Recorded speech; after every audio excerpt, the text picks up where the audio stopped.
Eu sou o Julerdi, bem-vindo a mais um encontro do Jogo da Alta Performance e hoje, analista, eu duvido que depois desse encontro você vai continuar acreditando que promoção é um jogo de cartas marcadas. Eu ensino analistas a conquistarem o cargo de liderança em grandes empresas. Ponto. Qual é o passo número 1? E o passo número 1 é que promoção em grandes empresas e para as pessoas que realmente são muito dedicadas, que se comprometem com o jogo de alta performance, é uma questão de mérito, merecimento, meritocracia. Onde quem consegue a vaga deveria ser quem merece mais. E eu tenho certeza que eu e você concordamos nisso. Mas por trás disso tem um erro muito comum que eu vejo acontecer com a maioria das pessoas. Qual é esse erro?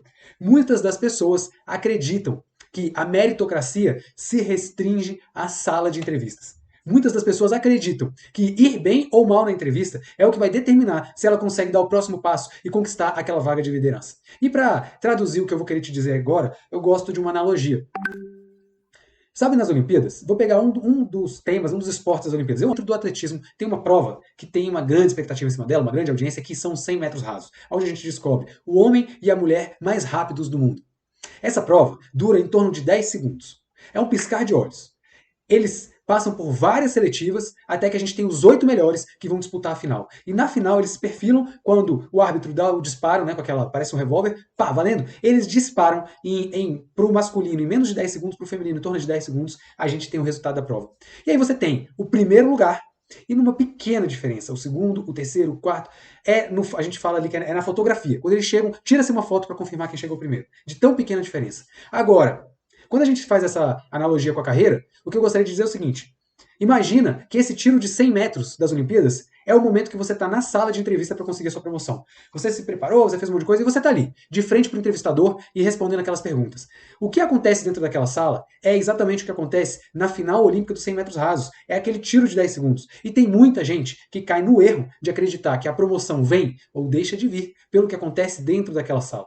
É quase como se você fosse um atleta que quisesse disputar as Olimpíadas e acreditasse que você ganha a prova de 100 metros rasos que dura 10 segundos naquele momento, naqueles 10 segundos. Esse é o maior erro que eu vejo você cometendo. Não são naqueles 10 segundos que o atleta ganha aquela prova. O atleta ganha aquela prova nos 4, nos 8, nos 12 anos antes. Aquela prova é simplesmente o momento de conclusão de toda uma preparação, de toda uma estratégia, que é manifestada em 10 segundos. Mas aqueles 10 segundos é só a cereja do bolo. O campeão ganhou na preparação. Quem se preparou melhor? Quem treinou com mais disciplina? Quem pagou mais o preço? Qual foi o atleta que acordou mais cedo e dormiu mais tarde? Seguiu a dieta, abriu mão de festas, de réveillon, de encontros de família? Qual foi o atleta que pagou esse preço com maior consistência durante o maior período de tempo? Esse é o atleta que vai ganhar a prova. E não quem, durante 10 segundos, tiver uma melhor performance. Naquele momento, os 8 melhores do mundo estão completamente equiparados. Então, é o que acontece numa sala de entrevista. Tem muita gente que chega na sala de entrevista acreditando que ali dentro, naquela entrevista, eles vão conseguir definir, fazer a diferença entre quem é escolhido ou não para a vaga da promoção. Lê do engano. A promoção não acontece lá dentro. Ali dentro você só está fechando com chave de ouro o que aconteceu muito antes. E é nesse erro que você não pode cair. Você vai conquistar a sua promoção durante o seu dia a dia, com a sua entrega de cada dia, com o atendimento que você faz a cada dia, com a qualidade dos teus resultados, dos teus produtos, dos teus serviços, com a qualidade que você mostra isso. É um conjunto de fatores que ao longo de vários dias, meses, anos é performado e na sala de entrevista só vem o carimbo. Pode ser que alguém muito bem preparado chegue na final olímpica dos 100 metros rasos e não ganhe a prova. Pode ser. Pode ser que de repente aconteceu alguma coisa, teve uma lesão. Pode ser que de repente na hora de executar a largada largou mal ou na chegada perdeu o fôlego. Pode ser. Mas a chance de alguém muito bem preparado passar por um imprevisto naquele momento é muito menor de alguém que não se preparou tão bem. Ou seja, um profissional que é consistente, que tem alta qualidade nas suas entregas, que é confiável, tudo que é passado para ele ou para ela acontece de verdade. Um profissional que se destaca por fazer além do que está previsto na sua função, que se preocupa em olhar todo mundo como cliente, atender super bem, procura superar as expectativas, esse profissional tem muito menos chance de chegar numa sala de entrevista e se sair mal do que aquele profissional que vem na média, até entregando bem, mas na média. Média ou medíocre não é um xingamento ou um palavrão. É simplesmente uma palavra que representa onde a maioria das pessoas estão. Então, alguém que está na média, está medíocre, aonde a maioria das pessoas estão, não deveria alimentar uma expectativa de chegar numa entrevista e ser o destaque nela. Porque ele não se preparou tão bem para ganhar aqueles 10 segundos dos 100 metros rasos. A vitória está na preparação, está na consistência, está no dia a dia, no que você entrega cada dia.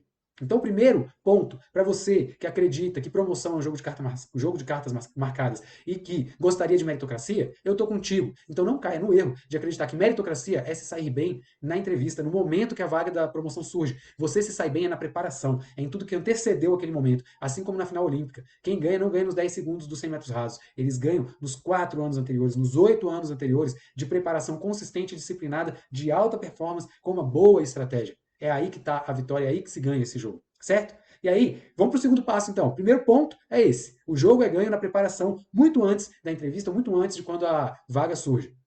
O segundo ponto é que se você não é a referência no dia a dia, não faz sentido. É uma ilusão você ir para uma entrevista acreditando, né, que você vai ser o escolhido, sendo que no dia a dia você não consegue se diferenciar da maioria, você está na média. Então a grande pergunta que eu quero te trazer, o erro que eu vejo você e outras pessoas cometendo é: como você tem se destacado hoje? O que você tem feito hoje de diferente para ser percebido como diferente?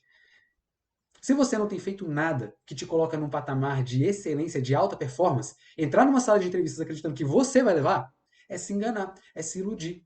De novo, a vaga é conquistada antes da entrevista, antes de a promoção, antes de a vaga surgir. Ela é conquistada no dia a dia, na consistência, na excelência. Como você tem se diferenciado? Quais são os problemas que existem aí no seu trabalho, que todo mundo sempre fala dele em todas as reuniões e que ninguém ainda resolveu? O que você está esperando para encarar um desses problemas, matar no peito e começar a ter iniciativa e também acabativa? Porque iniciativa muita gente tem, mas nunca entrega, não conclui. Então aí você cai na média. Você não pode estar na média. Então, qual daqueles problemas você pode ter a iniciativa de assumir a responsabilidade e ir do começo até o final, acabativa, entregar um ganho e mostrar que você é diferente? E depois que resolveu um problema, resolveu outro problema. Qualquer que seja, de repente o problema é um problema de atendimento. Então, como você resolve esse problema e você atende melhor do que todo mundo? É um problema de controle? Como você resolve esse problema e você tem um controle melhor que todo mundo? É um problema de disciplina, de consistência? Como você resolve esse problema? E você vai para o próximo nível que as outras pessoas não conseguiram. É fazendo isso que aí sim faz sentido você alimentar uma expectativa de ir para uma entrevista ou, quando surgir uma vaga, ser o escolhido. Aí você está sendo coerente. Mas esse é um erro. Muitas das pessoas não são coerentes. Elas andam na média durante muito tempo e vão para uma entrevista com a expectativa de vencer os outros candidatos. A chance é muito pequena. Isso pode acontecer, mas aí é o aleatório, é a loteria. E o que eu quero te ensinar é assumir o controle da tua carreira. É você ser o dono do barco da tua vida e fazer a diferença. Então, você tem que fazer a diferença todo santo dia, com estratégia. Como você quer ser percebido? Lembram do nosso bate-papo de terça-feira? Onde eu falei que você constrói a sua marca? Como você quer ser lembrado? A Apple não é percebida como uma marca que entrega status, alta qualidade, segurança porque não tem vírus e etc. Por acaso. Não é por acaso que eu penso isso da Apple e você também. A gente pensa isso da Apple porque ela construiu essa marca na gente. Somos diferentes, somos especiais, entregamos mais qualidade, entregamos design, entregamos status. Elas construíram essa marca. Ela fez a gente acreditar nisso e, com muita qualidade, quem comprou experimentou isso. E isso se tornou o atributo da marca. Você precisa construir o atributo da sua marca. Falamos muito sobre isso na terça-feira. Certo? Então temos lá 2 passos. A promoção, a vaga, não é conquistada na sala de entrevista. A sala de entrevista é só sua performance final. Ela é conquistada no dia a dia, na preparação, na consistência, se diferenciando, jogando um jogo de alta performance e estando acima da média.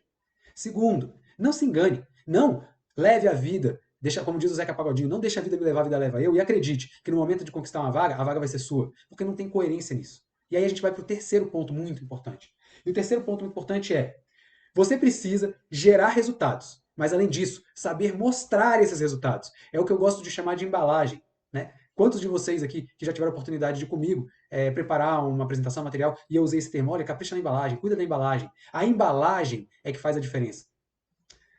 Um grande amigo que está por aqui hoje estava me falando ontem da tristeza que ele ficou quando ele viu o equipamento de trabalho dele, que ele cuida como se realmente fosse dele, com carinho, com muito orgulho, na ausência dele não teve esse mesmo cuidado. E como aquilo afetou e entristeceu ele.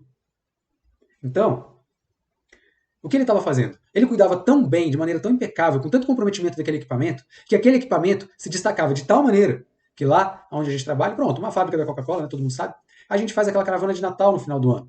E apenas 6 caminhões são escolhidos, no universo de 140 caminhões. E o caminhão dele era escolhido, porque ele cuidava como ninguém, ou como poucos, não como ninguém, mas como poucos daquele equipamento. E isso é muito importante, isso é embalagem. Não à toa, é uma pessoa que é percebida como um profissional extraordinário, que faz muita diferença. Tem outro exemplo de embalagem. Nossa área, a gente gosta de fazer comemorações, celebrações. A gente gosta de fazer festas. E aí, para uma apresentação mensal de resultados, a gente escolheu um tema. O tema Festa Junina. E aí, quem estava organizando, os analistas que estavam organizando aquele evento, foram fazer um convite. E o que é comum? É receber um convite no WhatsApp, uma imagem, né, como se fosse um postzinho do feed. É comum receber um papelzinho que tem ali, às vezes, uma figura, horário, local e, de repente, um desenho do tema. Mas quem fez esse convite usou a estratégia da embalagem. E eu vou mostrar para vocês. O convite de festa junina foi entregue para nós da área desse jeito. O que é isso aqui? Um convite. Olha que incrível. Uma mini fogueira de São João com o convite onde está escrito aqui, ó, você está convocado para a reunião de resultados junina da nossa área, no dia tal, tal hora. Traga um prato típico no junino. Olha o carinho, olha o capricho, olha a diferença. Agrega ou não agrega valor? E aí eu te falo, será que quem faz isso aqui está se destacando? Sim ou não? Está construindo uma marca? Sim ou não? Quem faz isso aqui, na hora que surgiu uma vaga, está na frente de quem entrega o convite impresso ou de quem manda pelo WhatsApp? Sim ou não? Não bastasse isso, olha o detalhe. Dentro do que seria esse fogo artesanal, tem uma paçoca. Olha o que é superar a expectativa por meio da embalagem. Certo? Então você precisa, para que você ganhe a vaga de líder, a promoção que você deseja numa grande empresa, você tem que ser consistente, não é só na hora da entrevista, a entrevista é só a cereja do bolo, você ganha ela todo santo dia, sendo alguém acima da média, jogando um jogo de alta performance, fazendo a diferença, gerando resultados, mas sabendo mostrar resultados. E esse é o erro que eu vejo muitos de vocês cometerem. Apresentam os resultados do que você faz, como a maioria das pessoas. Por exemplo, um gráfico de Excel é importante, permite análise, permite tomada de decisão? Sim. Só que se você vai para uma reunião com um monte de slide, 5, 10, 15, 20, 30 slides, um monte de gráfico, você está fazendo o que a maioria das pessoas faz. E o que a maioria das pessoas faz te coloca onde? Na média. E quando você está na média, você não vai ser percebido como alguém que se destaca e que merece uma vaga quando ela surge. Então você vai para uma entrevista sendo mais um. Como você pode fazer diferente? Não vou mergulhar, mas uma das estratégias que eu gosto muito, quem me conhece sabe disso, usa uma estratégia de contar histórias. É uma técnica que em inglês se chama storytelling. Usa uma estratégia de contar histórias. Porque assim você faz a diferença. Eu lembro de uma vez que um amigo foi fazer uma apresentação num processo seletivo. E aí, a gente conversando, ajudando ele a montar a embalagem, montar a estratégia, ele fez o seguinte: ele combinou com outras pessoas que quando ele estivesse dentro da sala, sendo entrevistado por uma banca, era uma banca de 4 pessoas, gerentes e representantes da área de gestão de pessoas, o RH, né? Cada empresa tem um nome para isso. Gente de gestão, gestão de pessoas, RH, mas enfim. Tinham 4 pessoas, uma bancada, fazendo várias perguntas. E ele se preparou muito bem para a entrevista, teve uma entrega de resultados consistente, era percebido como alguém de destaque, tinha tudo certo, mas não só isso. Ele foi para a entrevista e combinou com um amigo para ficar do lado de fora. Ele faria um sinal lá de dentro que quem estivesse lá fora escutaria. E sendo uma fábrica da Coca-Cola, o que ele fez? Ele combinou com essa pessoa para se vestir do urso da Coca-Cola, aquele do Natal. E essa pessoa entraria na hora com algumas garrafas de Coca-Cola gelada para ele servir para aquelas pessoas que estavam entrevistando ele, porque era uma entrevista para a área comercial. Olha que brilhante. Ele simplesmente estava lá dentro respondendo, e quando perguntaram por que você deve ser o escolhido, uma pergunta clássica, muitas vezes presente, né, no processo seletivo, ele fez o sinal, eu não me lembro qual era um sinal sonoro. Quem estava fora entrou e falou assim: porque eu visto a camisa, eu quero fazer o meu melhor, eu quero criar uma experiência nova, e eu quero mostrar para vocês que eu sou capaz de fazer a diferença. E ele ilustrou isso fazendo a diferença naquele momento. Um urso da Coca-Cola com Coca-Cola gelada, que entregou uma para cá e uma para ele, e ele falou assim: brindemos, né, vamos brindar. Fez um brinde. Marca demais. Consegue imaginar você sendo um entrevistador, vendo um monte de candidato que fez um monte de resposta boa e de repente um candidato que faz isso? É ou não é alta performance? É ou não é uma estratégia para se destacar? Então você precisa saber cuidar da embalagem. E sabe o que eu fiz agora? Eu acabei de contar uma história. Porque quando eu estava contando essa história, provavelmente você estava visualizando a cena. Você estava imaginando como foi. E quando eu faço isso, eu me conecto mais com você. Contar histórias é uma estratégia que conecta. Então, essa pode ser uma maneira que você use para vender, para usar uma boa embalagem e vender, entregar o que você está fazendo, como a maioria das pessoas não faz, se destacando por conta disso. Faz sentido? Sim ou não? Quarto, é você ser bom não só para você. E aí, a gente vai falar sobre saber falar no ouvido que o teu cliente escuta. Ih, Júlio, viajou. Eu não tenho cliente, não. Eu sou da área administrativa, eu sou da área interna. Pois é, já tivemos esse encontro. Você precisa ver todo mundo como seu cliente. A sua esposa é sua cliente, o seu marido é seu cliente, o seu filho é seu cliente, o seu pai é seu cliente. O seu colega que está do seu lado agora é seu cliente. O teu líder é teu cliente, quem está abaixo de você é teu cliente. Sabe por quê? Porque cliente, a gente tem muito mais tolerância, a gente procura atender melhor, a gente quer encantar porque a gente quer fidelizar. Um bom vendedor quer que o cliente compre não uma vez, mas várias vezes, quer que o cliente venha e volte e recomende. Quando você assume essa mentalidade de vendedor e enxerga todo mundo como cliente, você procura ter uma entrega, um atendimento que encanta para que aquela pessoa volte e para que ela fale bem de você. E isso te coloca em destaque. E quando você tem um cliente, para atender ele bem, não adianta fazer o que você gosta. Você tem que fazer o que ele quer, o que ele precisa. Então, saber identificar o ouvido que o teu cliente escuta faz toda a diferença. Hoje mesmo eu conversei sobre isso com um grande amigo. O que é isso? Falar no ouvido que o teu cliente escuta. Eu, por exemplo, tenho aqui, né, a minha esposa Fabi e os meus filhos Alice e Rafael. E eu amo a minha família. É um grande valor, é um grande tesouro meu. Se você quiser se conectar comigo, vem falar da minha família, pergunta como meus filhos estão, faz um comentário, fala que viu eles em algum lugar, comenta de uma foto, qualquer coisa que seja, e assim você se conecta comigo. Eu também sou alguém que gosto muito de falar sobre performance acima da média, se diferenciar, jogo de alta performance. Então, se você quiser se conectar comigo, vem falar sobre isso, Júlio. Como eu faço para me performar melhor? Ou, Júlio, gostaria de te dar uma dica para que você seja ainda melhor em algo que eu vi você fazendo. Esse tipo de coisa, porque eu escuto nesse ouvido. Certo? Agora, se você vier, por exemplo, com um determinado tipo de brincadeira para mim, casamento é aquela piscina gelada, né, que todo mundo que tá dentro fala, eita, tá quentinha, você já não vai se conectar comigo, porque eu legislo pelo casamento, eu amo meu casamento, sou feliz pra caramba. Então, isso não é algo que eu compartilho, assim, que eu me conecto. Você precisa entender o que o seu cliente quer. Quem é teu cliente? É o teu colega do lado? Qual é uma dor que ele está tendo? Se você ajuda ele a resolver aquela dor, você falou no ouvido que ele escuta. Se você falou sobre um valor que ele tem, algo que ele gosta, uma paixão, um hobby, um tema de interesse, você falou no ouvido que ele escuta. E aonde que está o erro? Muitas pessoas, a maioria das pessoas estão errando quando elas tentam fazer o mesmo tipo de entrega, o mesmo tipo de argumento, o mesmo tipo de apresentação para todo mundo. Só que nós somos diferentes. Então, se você quiser se conectar comigo, é diferente. Fazer um exemplo muito esdrúxulo aqui. Existem vários times de futebol. Aqui no Brasil, na categoria principal, na Série A, temos 20 times. Então você tem 20 tipos de torcedores diferentes. Imagina alguém querer vender para todo mundo, para todos os torcedores, uma camisa do Flamengo. Você não vai se conectar com o São Paulino, com o Palmeirense, Botafoguense, com o torcedor do, sei lá, do Internacional, etc. O que você tem que fazer? Quer vender para o torcedor do Botafogo? Tem um tema ligado ao Botafogo. Quer vender para o torcedor do Palmeiras? Tem um tema ligado ao Palmeiras. Quer vender para o torcedor do Flamengo? Sim, tem um tema ligado ao Flamengo. Agora, se você oferecer camisa do Palmeiras para todo mundo, do Flamengo para todo mundo, do Botafogo para todo mundo, uma parte vai receber bem, a outra parte não vai gostar nem um pouco. Será que você não está fazendo as suas entregas, os seus atendimentos dessa maneira? Por exemplo, olha só, vou te contar uma história que vai ilustrar. Eu já vi muitos analistas caindo numa armadilha comum. Recebeu uma ligação no trabalho, e aí aquela ligação não era para ele, para aquela área que ele trabalha, era para outra área. Só que de repente era um cliente externo, ou era qualquer pessoa, e todo mundo é teu cliente. Aí você atende aquela pessoa e fala bem assim: ah, você quer falar com, sei lá, com o almoxarifado? Não, aqui é o RH. Não é aqui não. Liga em tal número. Quem já viu alguém fazer isso, fala eu. Recebeu uma ligação no trabalho, não era para aquela área que a pessoa trabalha, e ela fala assim, não, não é que não, anota aí o número. Quem já viu isso acontecer, fala eu. E eu vou te contar agora aonde que está uma tremenda armadilha nesse erro comum. Quem já viu? Eu já vi isso acontecer demais, eu vejo acontecer demais.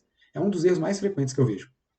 Manda aí pra mim, bora interagir. Me responda. Quem já viu, fala eu, quem não viu, fala não, nunca vi. Pode falar só nunca. Eu vou saber que você nunca viu isso acontecer. Enquanto isso, boa noite, Daniel, boa noite, José, boa noite, Nicolas, boa noite, Carla, boa noite, dois Daniel, né? Dois Daniéis. Ó, um deles, inclusive, o Daniel falou aqui, ó, eu já vi, o Nicolas falou, eu já vi. Pronto. Aonde é que está o erro?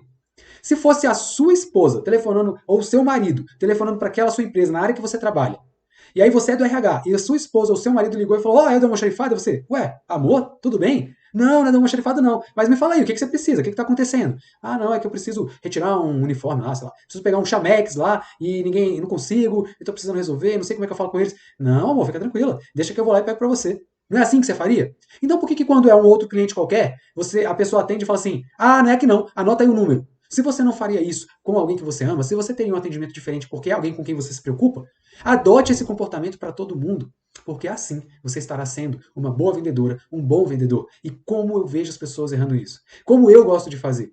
E algumas vezes já orientei quando eu vi as pessoas errando. Recebeu a ligação, não é com você, mas você está representando a empresa, você precisa resolver o problema daquela pessoa. Olha, não, não é aqui, não é comigo, mas me explica o que você precisa, me passa o seu telefone. Eu vou até a pessoa e ela vai ligar para você e aí a gente vai resolver o teu problema. E a pessoa me descreve o que é, eu anoto os dados e vou até o responsável e falo, olha, entre em contato com essa pessoa.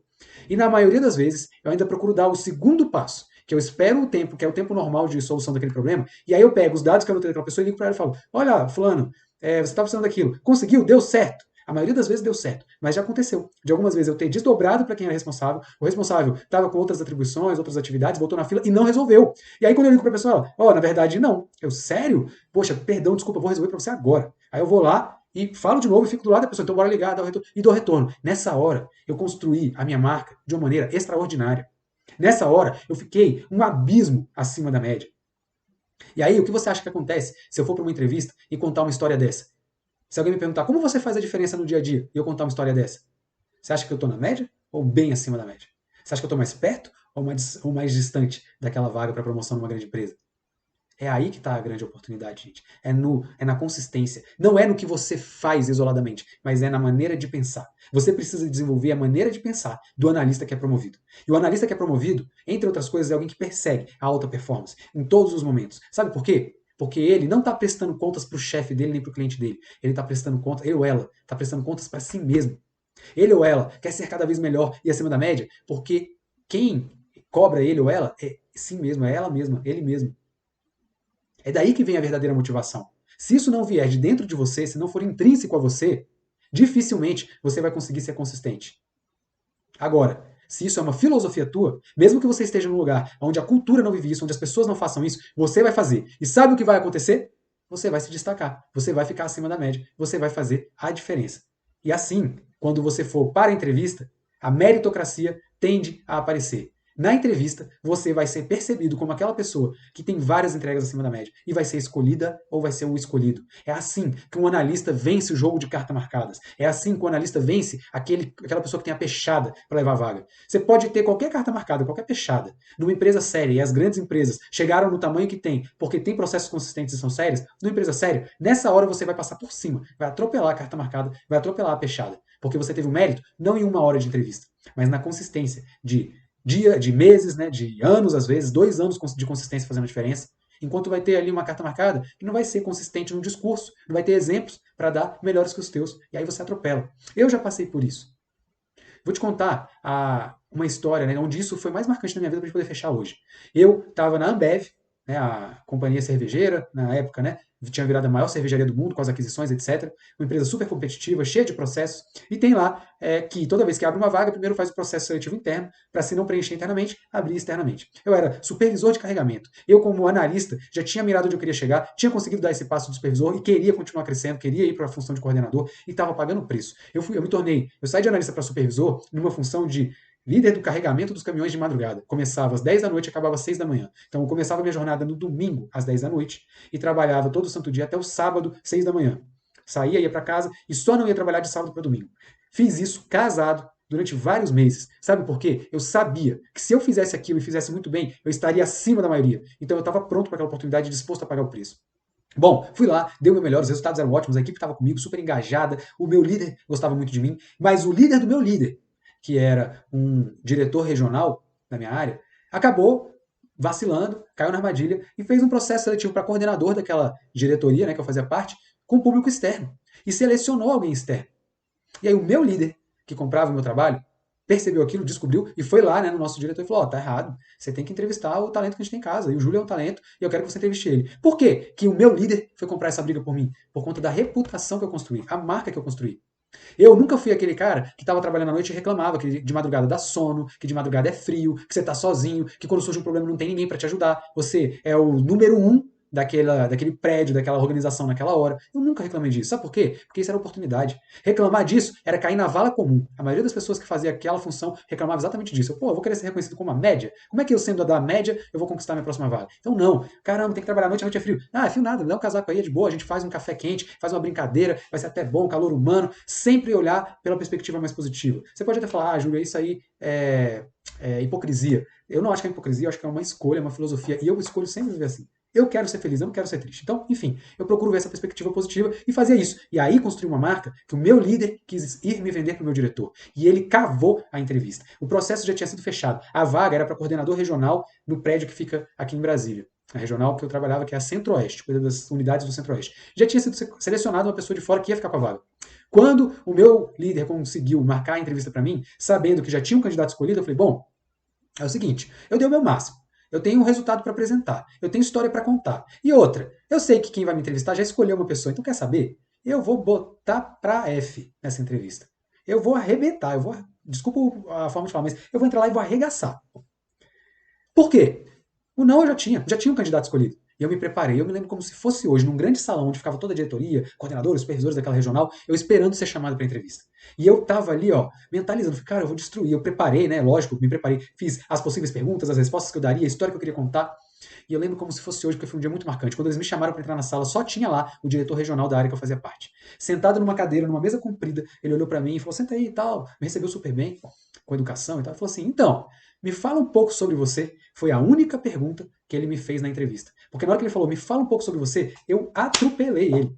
Eu falei quem eu era, de onde eu vim, os resultados que eu já tinha feito, qual era o meu plano de carreira, em qual estágio eu estava, quais funções eu queria ocupar para chegar aonde, por que eu fazia diferença, qual era a minha filosofia de liderança de pessoas, como eu usava minhas estratégias para bater metas que não estavam sendo atingidas, aonde que eu queria chegar e por que eu deveria ser o escolhido. E eu fui mandando.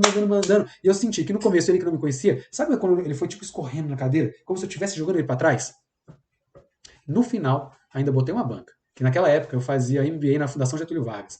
E tinha aula sexta-noite e sábado de manhã, se não estou enganado, quinzenalmente. E eu ainda falei para ele assim, e quero sim a vaga agora. Eu sei que essa vaga tem que viajar muito, né, para visitar as outras cidades da regional. E eu não vou colocar o meu MBA em risco. Então é meu único requisito. Dias de aula, eu não viajo, eu tenho que estar em Brasília. A vaga é minha, eu sou o melhor para isso, ninguém vai fazer tão bem como eu, mas eu não vou deixar de estar nas minhas aulas, ok? Mandei para ele. Ele gostou, escutou, depois fez um rápido bate-papo. Tá, obrigado, saí. Sabe o que aconteceu? Adivinha? Ganhei a vaga. Mas não só isso. Viraram para mim e falaram assim: olha, existem duas vagas. Uma para Brasília, coordenador da Regional Centro-Oeste, e uma em Porto Alegre, coordenador da Regional lá do Sul. Qual você quer? A que você não quiser, a gente vai passar para aquele candidato externo que tinha sido escolhido. E aí? Será que faz a diferença? Sim ou não? Você acha que eu ganhei essa vaga naquela uma hora de entrevista? Claro que não. E aí vamos falar, para quem acredita que tem carta marcada ou peixe, o candidato já tinha sido até escolhido. Mas eu construí a minha reputação, os meus resultados ao longo do tempo. Ao invés de falar o que a maioria falava, eu agi como uma minoria agia. Eu não era um portador de problemas para o meu líder. Eu levava solução. De tal maneira que o meu líder quis comprar, entre aspas, a briga com o líder dele, o nosso diretor regional, para falar: não está certo, não fecha essa vaga. Você precisa conversar com o nosso talento interno, que é o Júlio. Então eu ganhei muito antes. E eu falei o que eu sabia que ele queria ouvir. Ele não queria mais um na média. Ele queria alguém que tivesse autoestima elevada, confiança e resultados, história e plano. Eu coloquei tudo na mesa, com uma pergunta. Me fale um pouco sobre você. Já entreguei tudo. Foi extraordinário. Então, eu quero que essa ficha caia para você hoje. Não aceite essa historinha de carta marcada. Você só vai estar suscetível, vulnerável, a perder uma grande vaga na sua empresa por uma carta marcada se você não fez o que cabe a você no período anterior, nos dias, meses, anos antes, com a sua consistência em alta performance. Porque estou aqui falando para quem quer viver o jogo da alta performance. Eu posso ajudar quem está disposto a viver o jogo da alta performance. Que massa, Júlio, é um jogo fácil, é um atalho? Não é, não é fácil. É oneroso, é cansativo, mas é possível. E é para quem escolhe. E para todo mundo que escolhe, eu vou te falar, vale muito a pena. Como vale a pena olhar para trás e saber que eu fiz tudo aquilo e fui mudando nas funções que eu mudei, todas as promoções, até chegar onde eu estou hoje. E é o que eu quero para você. Porque eu sei que vale a pena. Eu estou aqui vivendo isso.